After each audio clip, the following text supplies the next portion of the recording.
نحن الآن بمدرسة أبناء الشهداء بعرسال.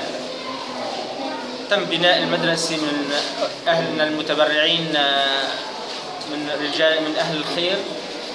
بنينا المدرسة وداومنا السنة الماضية وكان عندنا 1200 طالب. كلمتين بكرة أو بعد بكرة بصلح عليهم، الكل بده يكون كامل. نحن بمدرسة أبناء الشهداء عندنا مرحلتين، عندنا دوامين، دوام صباحي ودوام مسائي. الدوام الصباحي بيبدأ من الساعة 8 للساعة 12، والدوام الثاني بيبدأ من 12 حتى الساعة 4. عندنا المرحلة الأولى هي من الأطفال الصغار، الصف الأول والثاني والثالث والرابع، والمرحلة الثانية الدوام الثاني للمرحلة الأعلى. عندنا 40 مدرس و4 إداريين ومستخدمين 2.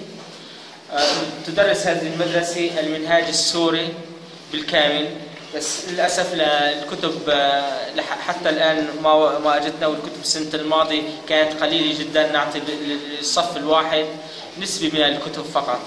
الأطفال بحاجة لقرطاسية ودفاتر وحقائب مدرسية، حتى ألبسة. معظم الأطفال جاي بشحاطات صغيرة ما بتقي من الوحل والوحول اللي على الطرقات هون، والألبسة هاي ما بتقي من البرد.